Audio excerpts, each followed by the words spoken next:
আমাদের যে অভিজ্ঞতা, দেশের যে অভিজ্ঞতা, এটা হলো হেনস্থার অভিজ্ঞতা, অবমাননার অভিজ্ঞতা। আমরা নাগরিক হিসেবে যে আমাদের একটা দাবি আছে, অধিকার আছে, সেটা ভুলে যাওয়ার অভিজ্ঞতা, নত জানু হওয়ার অভিজ্ঞতা। এখানে যে আসার কথা শুনিয়েছেন, সেটা এই যে সংক্ষিপ্ত সার যেটা আমাদেরকে দিলেন, সেটাতেই এত আশা জায়গায় যে হয়তো আমরা এটার থেকে মুক্ত হব, আমরা সত্যিকার ভাবে নাগরিক হিসেবে অধিকার ফিরে পাব। এটাই আমাদের প্রত্যাশা, এবং আপনাদের এই রিপোর্টের মাধ্যমে সে প্রত্যাশা পূরণ হোক।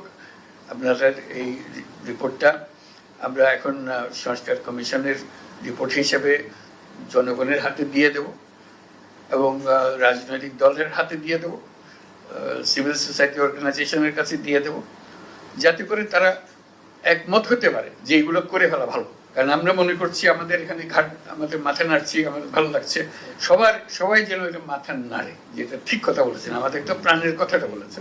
কারণ আমি তো ভুক্তভোগী, আমাদের তো পণ্ডিত হতে হবে না এটা বোঝার জন্য, অন্য জিনিসে পণ্ডিত হতে হবে। আমি যখন সংবিধান নিয়ে বসি সেটা পণ্ডিত হতে হবে, কিন্তু এটা তো পণ্ডিত হওয়ার দরকার নেই। এটা আমার সঙ্গে কথাবার্তা, আমাকে যে হেয় প্রতিপন্ন করে প্রতিদিন, এটার থেকে আমাকে মুক্তি দেবে, এটার আশার কথাটা আপনারা বলেছেন। আশা করি আমরা এটা সবাই একান্ত মনে এটা গ্রহণ করবে এবং বাস্তবায়ন করবে।